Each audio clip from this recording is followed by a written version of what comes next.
Thank you to the European Union for bringing us together. I cannot think of a more important topic than accelerating decarbonization on the basis of pricing carbon. We heard from Prime Minister Sanchez.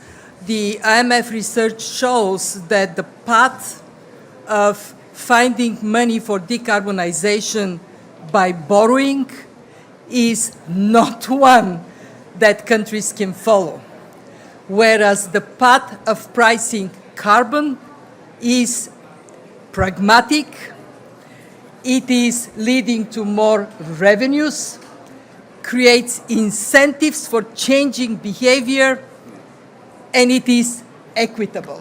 So let me make 3 points. One, is it possible for us to decarbonize fast enough without pricing carbon? The answer is no.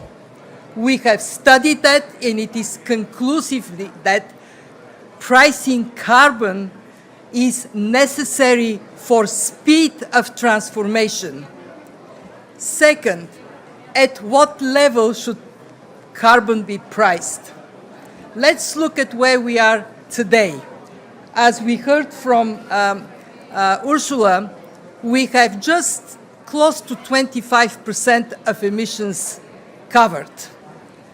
When we look at this coverage, the average price for these emissions is $20 per ton.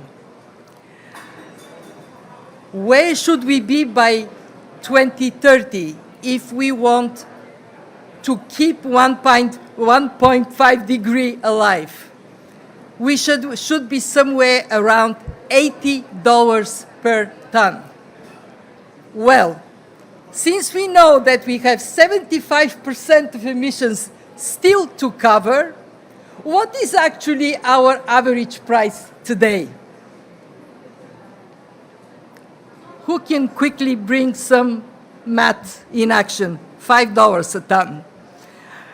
So we have a way to go, and we need to go up faster. My third point is about the role of the IMF in supporting our members. What we are advocating is the following. You can price carbon in different ways. The best way, the most efficient way, is by taxing carbon.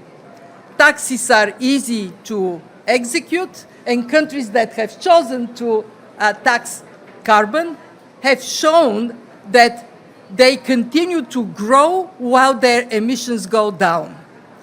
But taxing carbon is not politically viable in some countries, and we have no time to build political viability. Therefore, we accept and actually recommend countries to follow other approaches. For example, the one that is so popular in the European Union, trade.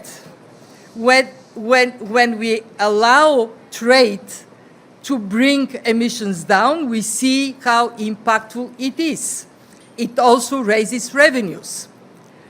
But we are so much under the gun to move that we should be also accepting regulatory approaches. In other words, indirectly pricing carbon by gradually increasing standards that leads to industries and ultimately consumers paying the price for carbon in that way.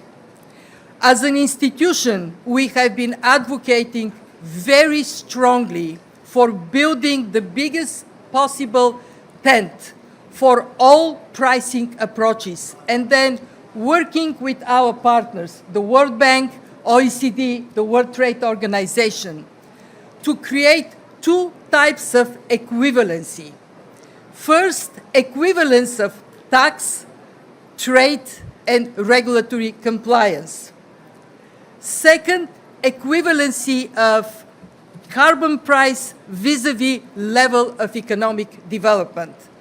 Rich countries pay more. Middle-income countries pay less.